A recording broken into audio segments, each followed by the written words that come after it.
Chers amis, chers camarades, je suis bien heureux aujourd'hui de donner cette conférence sur un thème qui m'est très cher, sûrement un des thèmes que je préfère chez Maurras avec la décentralisation, qui est celui de la politique naturelle.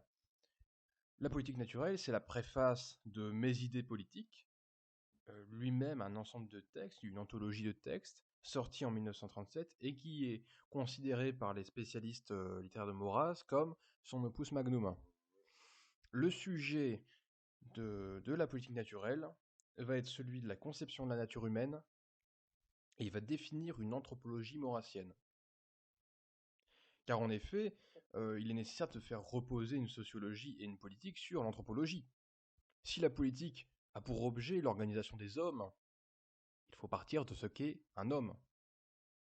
Ainsi, comment définir la nature humaine? Dans un autre temps, Maurras va également, au-delà de faire ses considérations, critiquer la philosophie politique moderne, et en premier lieu, celle de Jean-Jacques Rousseau, qui est au fondement du régime.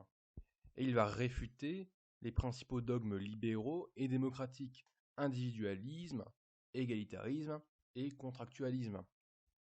Plusieurs étapes vont cheminer ce raisonnement. On va partir de la notion d'inégalité protectrice, du rapport entre la liberté et l'hérédité, on va parler de la réfutation des idéologies volontaristes, à savoir l'idée que la politique peut reposer sur la seule volonté, et également de l'idéologie contractualiste, à savoir que la société part d'un contrat et serait un fait essentiellement culturel. Et pour finir, il va y avoir des parties également sur la question ouvrière, la démocratie sociale et l'État républicain en soi.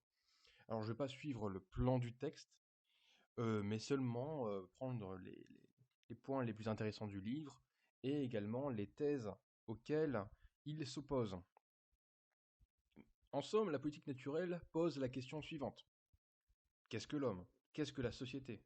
Quels principes la nature de l'homme nous pousse-t-elle à suivre dans l'organisation de la société?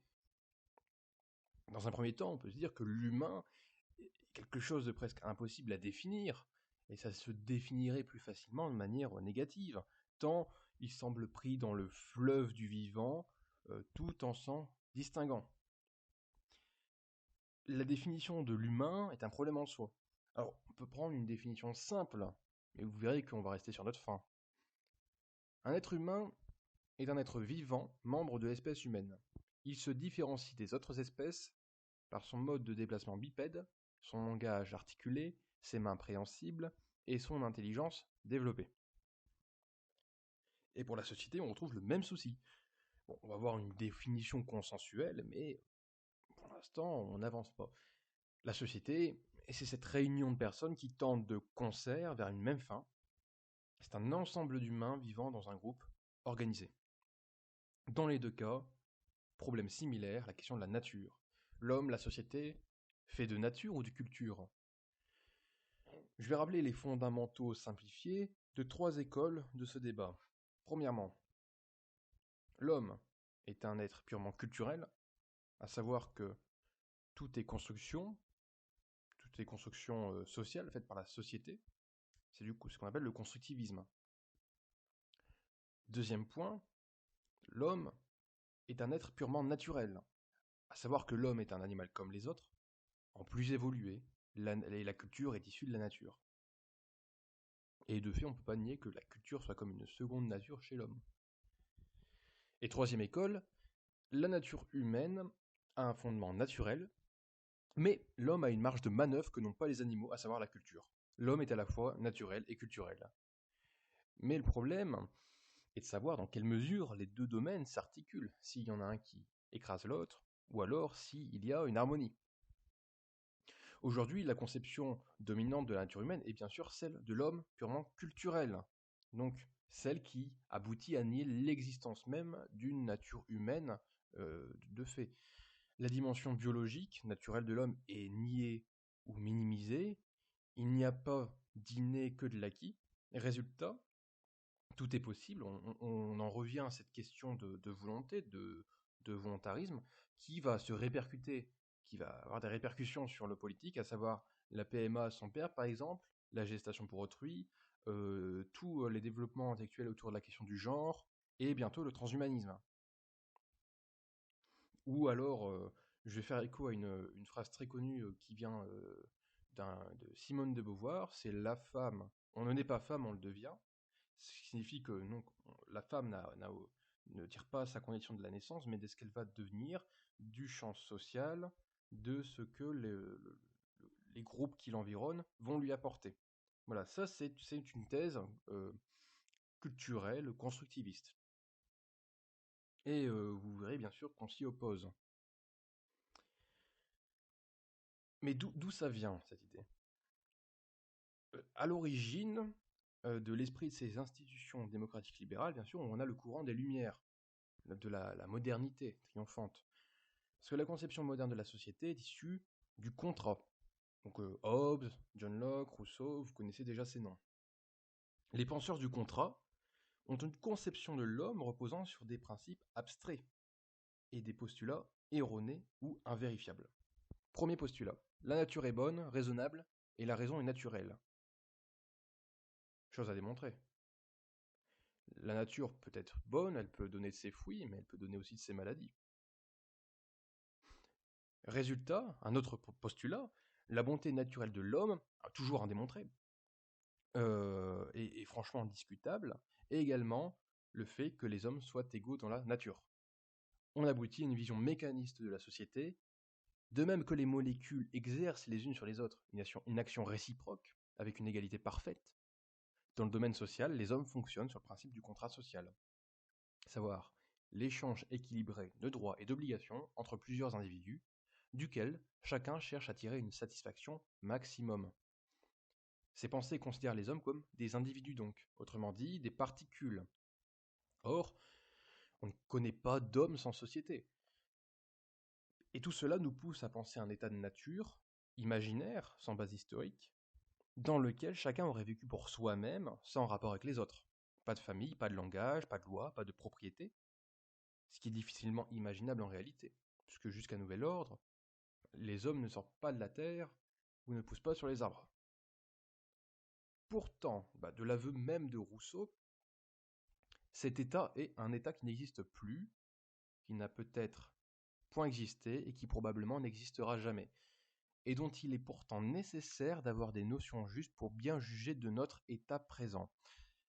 Si on pourrait croire que c'est une sorte de mythe de l'âge d'or réactualisé, considéré comme historique, une des démarches des contractualistes qui nous parlent de l'état de nature, il faut le dire, est de comparer un état avant et après la société et de montrer ce que la société apporte à l'homme. Autre conséquence, une pensée réductionniste. Le biologique marche comme le physique, l'humain comme le biologique.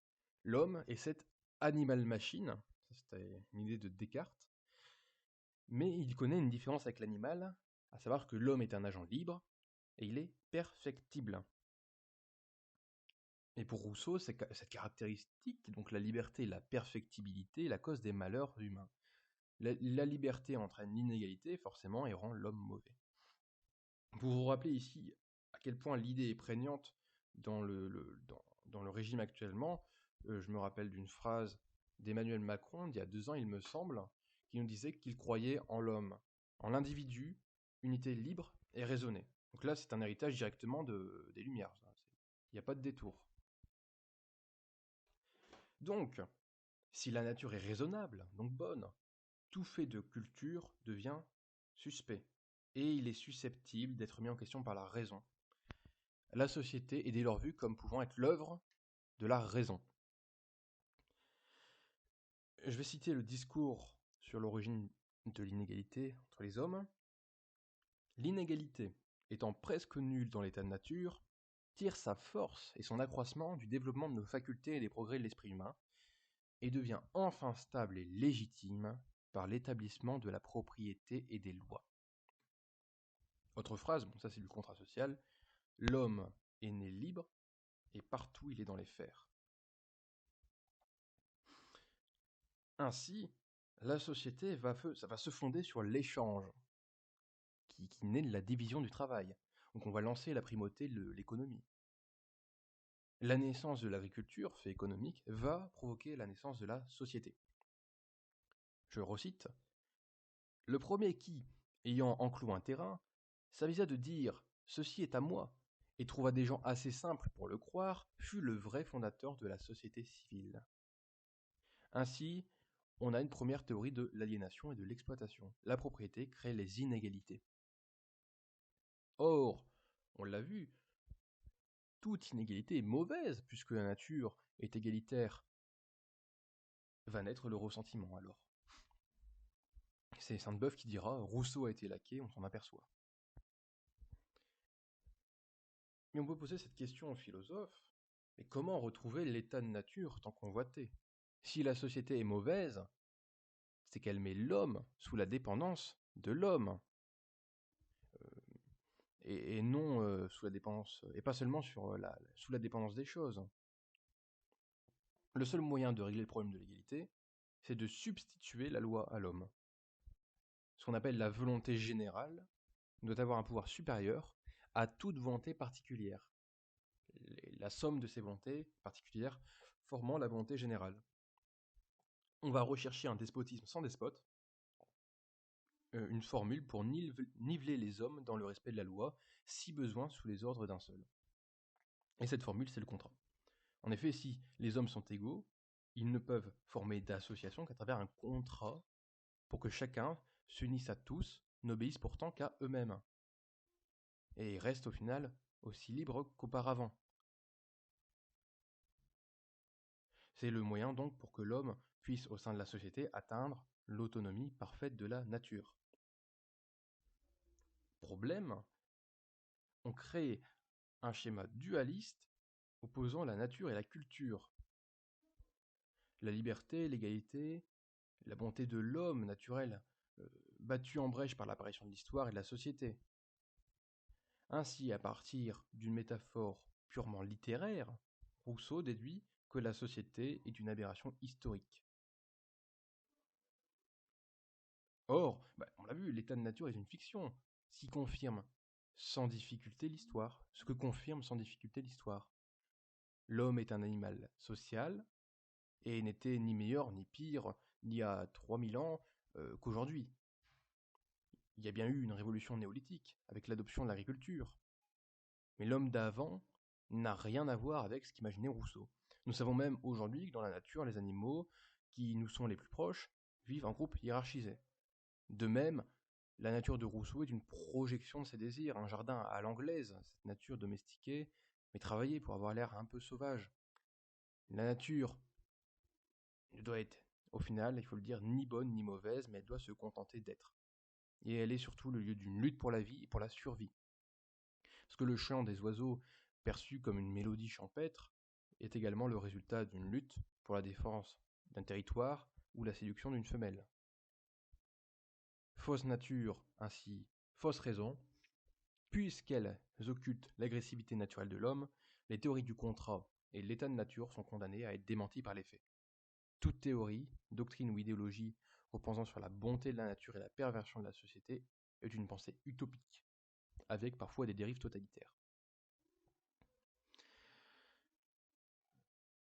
Et là, il va y avoir une objection maurassienne qui n'a pas été inventée par Maurras, évidemment, mais qui a été remis au goût du jour. C'est la pensée aristotélicienne, à savoir que l'homme est un animal politique, un animal social. Je vais lire le début de la politique naturelle, qui commence ainsi. Le petit poussin brise sa coquille et se met à courir. Peu de choses lui manquent pour crier « Je suis libre !» Mais le petit homme, au petit homme, il manque tout. Bien avant de courir, il a besoin d'être tiré de sa mère, lavé, couvert, nourri. Avant que d'être instruit des premiers pas, des premiers mots, il doit être gardé du risque mortel. Le peu qu'il a d'instinct est impuissant à lui procurer les soins nécessaires. Il faut qu'il les reçoive, tout ordonné d'autrui. Il est né. Sa volonté n'est pas née, ni son action proprement dite. Il n'a pas dit je, il n'a pas dit moi, il en est fort loin qu'un cercle de rapides actions prévenantes s'est dessiné autour de lui. Le petit homme presque inerte, qui périrait s'il affrontait la nature brute, est reçu dans l'enceinte d'une autre nature, empressée, clémente et humaine. Il ne vit que parce qu'il en est le petit citoyen. Voici des constats de bon sens qui vont former donc cette anthropologie. L'individu est considéré dans sa réalité humaine concrète. L'homme n'est pas une abstraction. Il existe une cellule sociale par laquelle tout commence, à savoir la famille, et une temporalité dans laquelle l'homme s'inscrit. L'homme ne n'est pas majeur, indépendant et libre. Les relations sont à sens unique. L'enfant n'a pas de raison, il n'a pas de liberté, il n'a pas de pouvoir. Tout lui vient de soins prodigués par le groupe auquel il appartient. Résultat, cela implique que le groupe soit inégalitaire. Car, fût-il égalitaire et libre, ce groupe serait inefficace. L'enfant n'est lié à sa famille par aucun contrat, il est dépourvu de raison, et ne peut rien apporter à sa famille en échange de la protection qu'elle lui donne, sinon de manière différée. Ainsi, le point d'entrée de l'homme dans la société repose sur une relation gratuite, inégalitaire et hiérarchisée. L'autorité, la hiérarchie et l'inégalité sont au fondement de la société. Le petit homme ne peut pas se développer hors d'un ordre différencié. Il n'y a ni liberté ni égalité à la naissance. L'homme est ainsi avant tout un héritier de sang, de langue, d'héritage spirituel, d'instruction, d'apprentissage et de savoir. Quoi qu'il advienne, il sera toujours l'héritier et le débiteur de la société, dans laquelle il vient au monde. L'individu qui vient au monde dans une civilisation trouve incomparablement plus qu'il n'apporte. Une disproportion qu'il faut appeler infinie s'est établie entre la propre valeur de chaque individu et l'accumulation de valeurs au milieu desquelles il surgit. Le civilisé, parce qu'il est civilisé, a beaucoup plus d'obligations envers la société que celle-ci ne saurait en avoir jamais envers lui. Il a, en d'autres termes, bien plus de devoirs que de droits. Cette condition humaine est assez universelle, puisqu'il existe une identité de nature entre les hommes, une universalité de la personne humaine, un composé de science et de conscience, une faculté d'adhérer spontanément aux axiomes universels des nombres et des figures, à se réfugier et à se reposer dans les perceptions ou les acquisitions immémoriales du bon sens et du sens moral, l'indistinction du bien et du mal, l'aptitude à choisir ou à refuser l'un ou l'autre. Donc résumons cette allégorie du petit poussin. Il ne faut pas considérer l'homme comme un individu, mais le considérer comme un être social, puisqu'il n'existe pas d'homme sans société. L'individu n'est pas une unité sociale. Enfin, il n'existe qu'en philosophie. L'unité sociale réelle, c'est l'organisme élémentaire qui engendre et soutient la société, c'est la famille. La personne humaine est avant tout le produit de la société. Maurras, avant lui, Aristote ou Thomas d'Aquin, disaient que la société est un fait de nature. La société n'est pas une association volontaire, c'est un agrégat naturel. Elle n'est pas voulue, elle n'est pas élue par ses membres, on ne choisit pas son sang, sa patrie, sa tradition. La société natale est imposée. La société humaine fait partie de notre nature. Nous avons seulement la faculté de l'accepter, de nous révolter contre elle, peut-être de la fuir, sans pouvoir nous en passer essentiellement. Ainsi, les sociétés naturelles sont les familles, les cités et les nations. Ce qui distingue ces sociétés naturelles, c'est leur finalité. La fin de la société civile ou publique ou nationale embrasse tous les citoyens car elle réside dans le bien commun. Maurras revient ainsi au constat aristotélicien: l'homme n'est pas une créature isolée, mais sociale. Un animal qui fonde et qui forme des cités, des sociétés, qui sont établies sur l'amitié. Il renvoie ainsi dos à dos deux visions erronées de la nature humaine. Cette vision pessimiste, qui considère l'homme comme un loup pour l'homme, et celle qui est optimiste, l'homme qui serait bon à l'état de nature.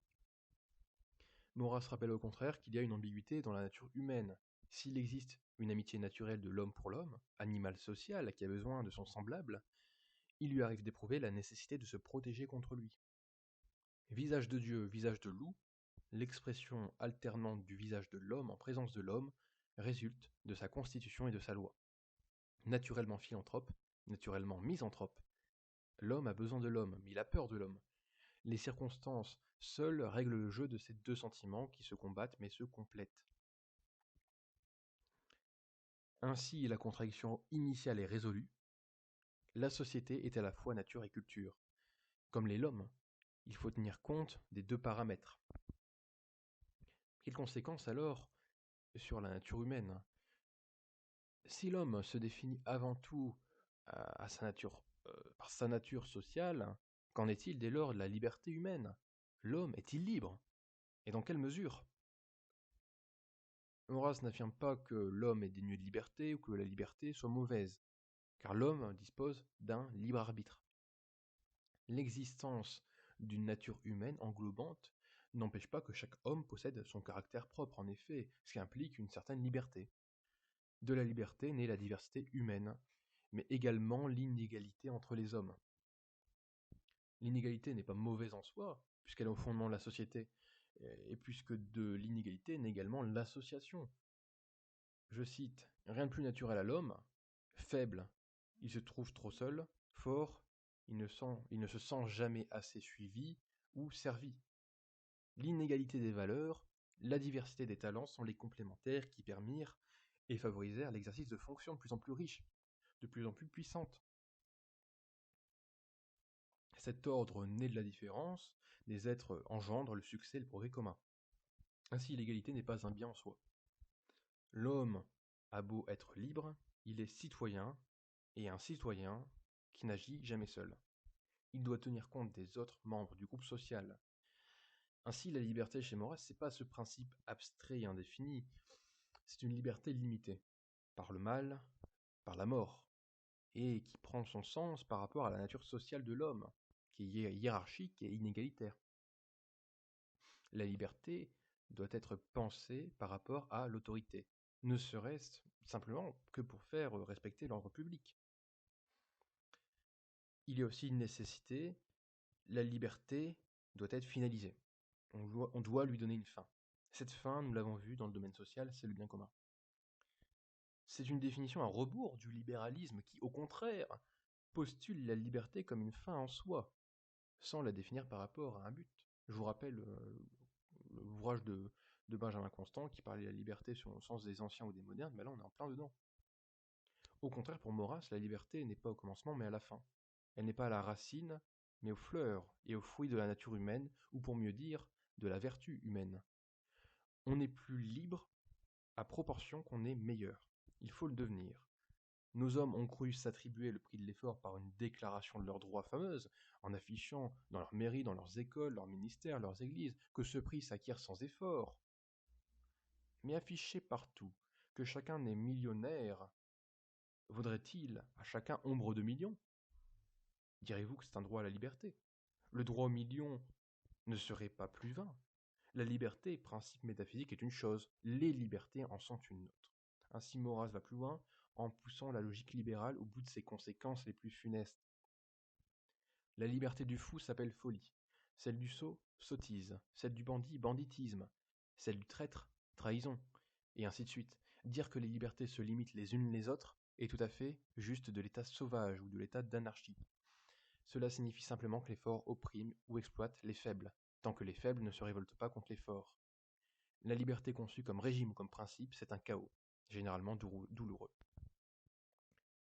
La liberté vaut pour ses sujets et son objet. C'est un moyen, pas une fin. La liberté implique l'autorité étant la liberté arrivée à son point de perfection. La liberté d'un père de famille est une autorité, celle d'une confession religieuse également. Ce sont encore des autorités que la liberté d'une association, la liberté d'une commune ou d'une province déterminée. Ainsi, la liberté implique, cela va sans dire, la responsabilité. Autre problème, je ferme cette parenthèse sur qu'est-ce que la liberté. Si on reconnaît que l'homme est libre, cette liberté suppose-t-elle une prépondérance de la volonté? En d'autres termes, si l'homme est libre, c'est-à-dire qu'il peut, dans une certaine mesure, s'affranchir de la nature et avoir une prise sur son environnement, son destin peut-il espérer tous les désirs? Peut-il tous les réaliser? Doit-il absolument chercher à les réaliser? Pour Maurras, il faut reconnaître que l'homme ne peut pas tout tirer de son propre fond, mais doit s'appuyer sur la nature, car le bon sens commande d'imiter l'expérience de ses pairs pour régler sa conduite et notamment son action politique. Toute collectivité humaine doit privilégier la famille, élément de durée et de stabilité de la société. La famille ouvre l'individu à la vie en société, et lui-même tendra à reproduire cette structure providentielle. Je cite: Dès que l'homme se met à travailler avec la nature, l'effort est allégé et comme partagé. Le mouvement reprend tout seul. Le fils trouve tout simple de devenir père, l'ancien nourrisson nourricier. L'héritier entreprend de garder et d'augmenter l'héritage afin de le léguer à son tour. Le vieil élève élèvera. L'ancien apprenti sera maître, l'ancien initié initiateur. Tous les devoirs dont on a bénéficié sont inversés et reversés à des bénéficiaires nouveaux, par un mélange d'automatisme et de conscience, auquel on part les habitudes, les imitations, les sympathies, les antipathies, et dont il faut même se garder d'exclure les agréments de l'égoïsme, car ils ne sont pas en conflit nécessaire ou obligatoire avec le bien social. Ces processus de transmission prennent donc racine dans la famille. Ce recours à la famille s'appuie sur un constat empirique. L'histoire et la géographie des peuples produisent des régimes dont la forme extérieure varie, mais les seuls gouvernements qui vivent longuement, les seuls qui soient prospères, sont toujours et partout publiquement fondés sur la prépondérance déférée à l'institution parentale. Celles qui désavouent ces principes de la nature ne tardent pas à se désavouer elles-mêmes par la pratique d'un népotisme effréné, comme le fait notre régime. Il en résulte que si la volonté a une place en politique, celle-ci est nécessairement limitée par la nature sociale de l'homme. Si la société est un fait de nature, l'État ne peut garantir le bien commun en agissant à rebours de ce qui, dans la nature humaine, rend le fait social possible. Et c'est précisément le problème posé par tous les régimes reposant sur des principes révolutionnaires.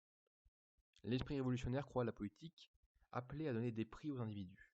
Il oublie que sa tâche n'est que de faire prospérer les communautés. De cette confusion est sortie toute son erreur, où la sagesse universelle pense bonheur collectif, bien public, unité collective, famille, race, État, nation, le révolutionnaire pense bonheur et satisfaction du privé, en d'autres mots, insurrection. Il en résulte que tout État entreprenant de réformer les lois de la nature se tire une balle dans le pied. D'une part parce que c'est impossible, et d'autre part parce que toute tentative aurait de funestes dommages, causera de sérieux problèmes. Celui qui, pour l'égalité, supprime toute concentration de richesse, supprime aussi les réserves indispensables que doit requérir et mobiliser toute entreprise passant un peu l'ordinaire. Celui qui, pour l'égalité, supprime la transmission normale des biens qui n'ont pas été dévorés en une génération, supprime aussi des sources de cette concentration précieuse. Il supprime en outre tout ce qui compose et prolonge les capitaux moraux qui sont encore plus précieux. En somme, il n'y a pas de bien social qui ne vienne des différences humaines. Des inégalités justes et justifiées par le bien qu'elles procurent valent mieux et sont mieux reçues que des égalités inexistantes. Des égalités inexistantes. La nature de l'homme, donc celle d'animal politique, précède sa volonté. Or, en démocratie, c'est à la volonté humaine, à cette volonté particulière et générale, qu'est donnée l'ascendant sur sa nature, car, en théorie, nous pouvons tout ce que nous voulons. Tous les régimes volontaristes, qui nient le réel, qui contredisent l'ordre naturel, échouent, et aboutissent à un totalitarisme plus ou moins prononcé. Je parle de ces régimes qui veulent aboutir à un homme nouveau. Maurras, ensuite, passe à une application de la politique naturelle en abordant la question de la démocratie sociale et la question ouvrière. Il partage le constat des observateurs contemporains, à savoir que l'industrialisation a provoqué des nombreux déséquilibres sociaux, dont la naissance de l'usine et d'un type d'ouvriers déracinés, nomades, précaires, à la merci du patronat industriel. Maurras se demande comment ce prolétariat est devenu l'outil des idéologies révolutionnaires. Pour lui, la question sociale est une conséquence de l'esprit démocratique. Le mal a été accru et il a duré, parce que l'employeur, le législateur et l'ouvrier vivaient tous trois dans la même erreur politique. Tous trois estimaient être, ou devoir être, une liberté et une égalité ambulante. Leurs droits se formulaient de manière identique. Naturellement, chacun les entendait à sa façon. Si le plus faible dénonçait quelques inégalités énormes et réelles, le plus fort répondait que l'égalité serait au contraire satisfaite et parfaite si chacun s'appliquait à faire exactement ce à quoi il s'engage. Était-il difficile de comprendre la nécessité d'une association générale qui réunit tous les facteurs humains de la production? Non, certes, pour nier, pour nier telle puissante divergence euh, d'intérêts, traduite en farouche querelle, mais pour prendre de haut une vue nette et claire de convergence non moins forte créée par l'immense intérêt commun, donc l'objet de leur travail, le principe de leur vie à tous. Car, de l'humble, fut-il très humble, au plus puissant, fut-il très puissant, cette communauté des intérêts peut et doit modérer les contradictions et remettre les oppositions à leur place, qui est subordonnée. D'autant plus que l'économie industrielle ne joue point dans le vaste cadre de la planète. La planète n'est pas un atelier. Le cadre réel de l'économie, c'est la nation.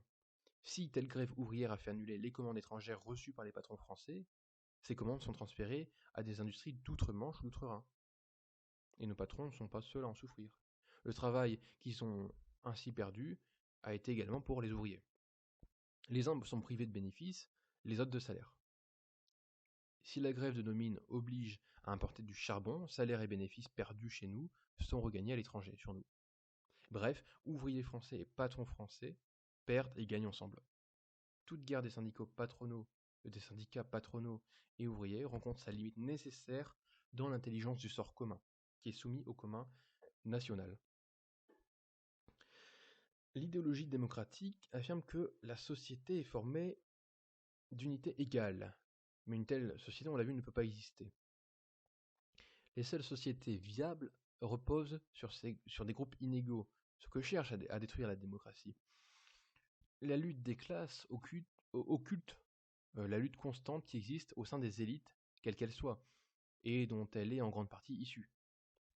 Qu'elles soient de l'or, du sang, de l'intelligence, les élites ont cette propriété de se déchirer jusqu'à ce que mort s'en suive. La lutte des classes ne saurait expliquer la continuelle bataille intestine que se livre cette classe. C'est au contraire sa propre bataille, la bataille interne des patriciats, qui suscite l'action des plèbes contre elles-mêmes, ces soulèvements presque toujours conduits par des patriciens déserteurs de leur classe et animés contre leurs pairs des rancunes féroces que leur guerre de frères a déjà semées ou stimulées. Cela se continue sous nos yeux, dans tout ce mauvais petit peuple de plutocrates démagogues, d'avocaillons radicaux, socialistes et communistes, nés de bourgeois et de bourgeoises, tous, que leur convoitise et leur jalousie de bourgeois ont mobilisé contre leur bourgeoisie. Ainsi considérées, les luttes des classes paraissent beaucoup moins spontanées qu'elles en ont l'air. L'initiative leur vient d'ailleurs et elle accuse un fréquent caractère d'artifice politique très pur. De même, la classe n'est pas grand-chose au regard de la nation, grand fait de nature et d'histoire qui ne fut jamais né sans accord supérieur entre les classes, forcément, général, total, consistant, résistant. Le socialisme est bien peu social, mais très démocratique. La démocratie sociale ne fait qu'ajouter des obstacles au règlement social de la question ouvrière, par l'exclusion de tout régime corporatif qui, à l'inverse de la lutte des classes, est un régime de paix sociale. Car ce type de régime ne conteste pas la différence des valeurs, des étages et des conditions, et il viole le principe d'égalité. Pourtant, Maurras, en expliquant cela, ne va pas épargner les libéraux. Au contraire, ces derniers prétendent que les conflits trouvent leur solution d'eux-mêmes dans le marché autorégulé, dans la main invisible. Or, il existe des domaines où laisser-faire n'aboutit qu'au bien de quelques-uns, quand cela aboutit à un bien. Le socialisme anéantit l'homme devant la société, mais l'individualisme fait le contraire. Les deux idéologies ne laissent rien subsister entre la société et l'individu, faisant de celui-ci un déraciné, un nomade et ouvrant la voie à toutes les tyrannies et à tous les totalitarismes. C'est que le grand mal ne vient pas du communisme, ni du socialisme, ni de l'étatisme radical, mais de la démocratie. Ôter la démocratie, un communisme non égalitaire peut prendre des développements utiles à la lueur d'expériences passées. Les biens communaux ont été plus fréquents dans la vieille France que dans la nouvelle, après tout. De même, les communautés possédantes. Le cénobitisme des congrégations religieuses a poussé à l'extrême divers modes de possession non appropriés, mais que dominait le détachement des biens matériels et non la fureur de l'égalité dans la répartition ou la jouissance. Pour la même raison, un socialisme non égalitaire conformerait son système de propriété syndicale et corporative à la nature des choses, non pas des utopismes artificieux. Un État non égalitaire peut avoir les mêmes vertus.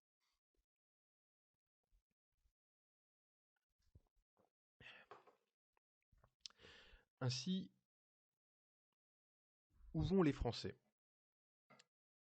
Dans la mesure où la République repose sur des principes contraires à la nature humaine, elle est ainsi le principal obstacle à l'application de la politique naturelle.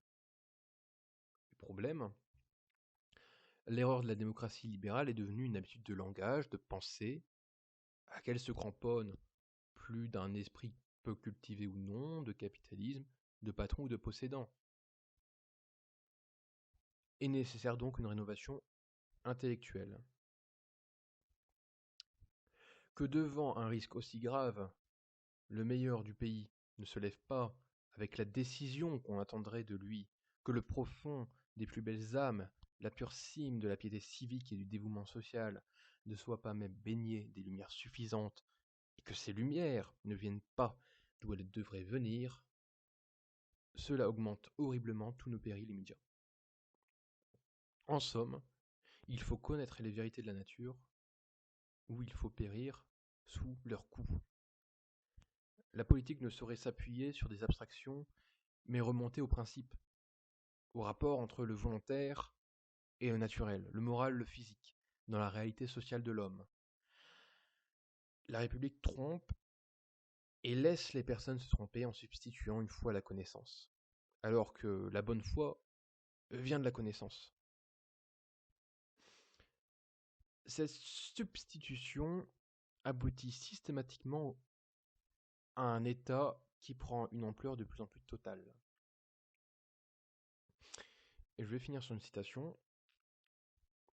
Mieux la nature sera vue dans sa vérité, mieux l'on saura loger les droits et les devoirs là où ils sont, au lieu d'en bourrer un espace où l'on ne peut les pratiquer parce qu'ils ne sont pas, parce qu'ils n'y sont pas, et ne peuvent pas y être. On n'y trouve que des liaisons de nécessité auxquelles on ne peut rien que de les reconnaître, et pour les vaincre, il faut commencer par leur obéir. J'en ai terminé.